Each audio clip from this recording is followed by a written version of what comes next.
Good morning, grade 4th. Today we are going to read chapter number 10, Evolution of AI. इस chapter में AI कैसे develop हुआ था, artificial intelligence कैसे develop हुई थी, इसके बारे में हम पढ़ेंगे. Artificial intelligence is the ability of a machine to think and learn. जैसे हम अपनी लाइफ में किसी भी चीज़ के बारे में सोच सकते हैं, we can think about anything and we can learn new technology and things, different topics we can learn, right. ऐसे ही जब एक मशीन किसी भी चीज़ के बारे में सोच सकती है और नई चीज़ें लर्न कर सकती हैं, that ability is called artificial intelligence. Since many years, scientists have been trying to make machines artificially intelligent. बहुत ईयर से साइंटिस्ट जो थे वो ट्राई कर रहे थे कि वो ऐसी मशीन बना लें जो आर्टिफिशियली इंटेलिजेंट हों. That is close to human intelligence. और ये आर्टिफिशियल इंटेलिजेंस क्या है? ये ह्यूमन इंटेलिजेंस जैसी ही है, बट ह्यूमंस में क्या है, इमोशंस थोड़े ज़्यादा हैं और वो इमोशन हम आर्टिफिशियल ऐसी मशीन जो आर्टिफिशियली इंटेलिजेंट हैं उनमें नहीं डाल सकते. बस यही डिफरेंस है आर्टिफिशियल इंटेलिजेंट मशीन में और ह्यूमन में. Let's learn how artificial intelligence has evolved during these years and take a look at some of the revolutionary inventions. अब हम देखेंगे कि कैसे ये आर्टिफिशियली इंटेलिजेंट मशीन इन्वेंट हुई. 1950 to 1960. In this decade, two major contributions were observed. 1950 to 1960. In 10 years में दो major contributions देखी गई.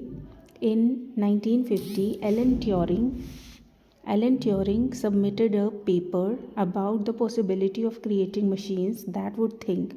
एलन ट्यूरिंग ने एक पेपर सबमिट किया जिसमें लिखा था कि ऐसी मशीन्स क्रिएट करना पॉसिबल है जो अपने आप सोच सकती हैं. This became a test to check the thinking capability of a machine.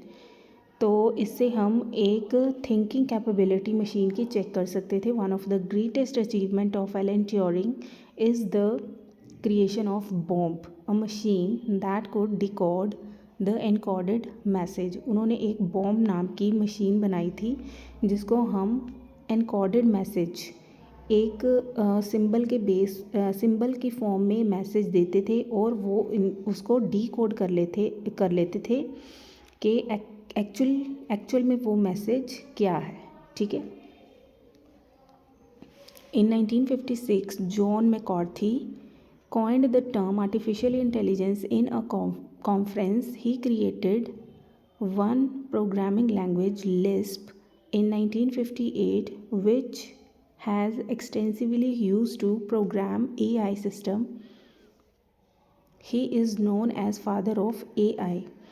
1956 में जॉन मैकॉर्थी ने एक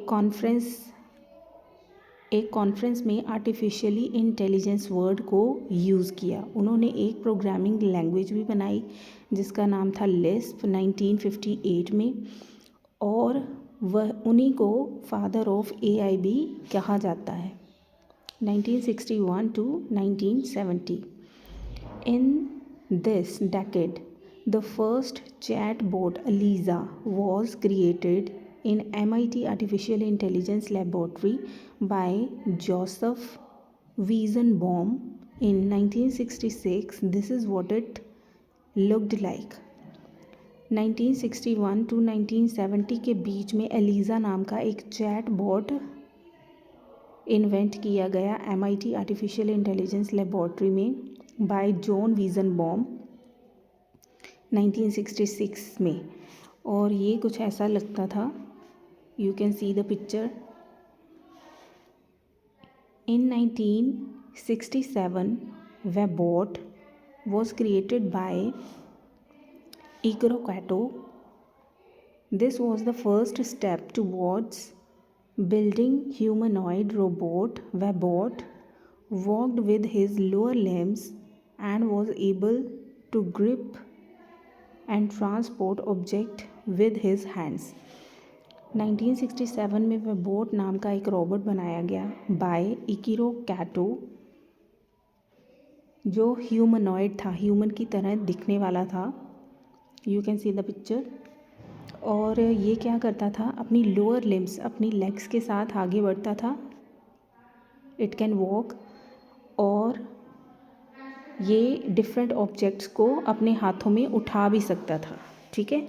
so this was the invention between 1950 to 1970.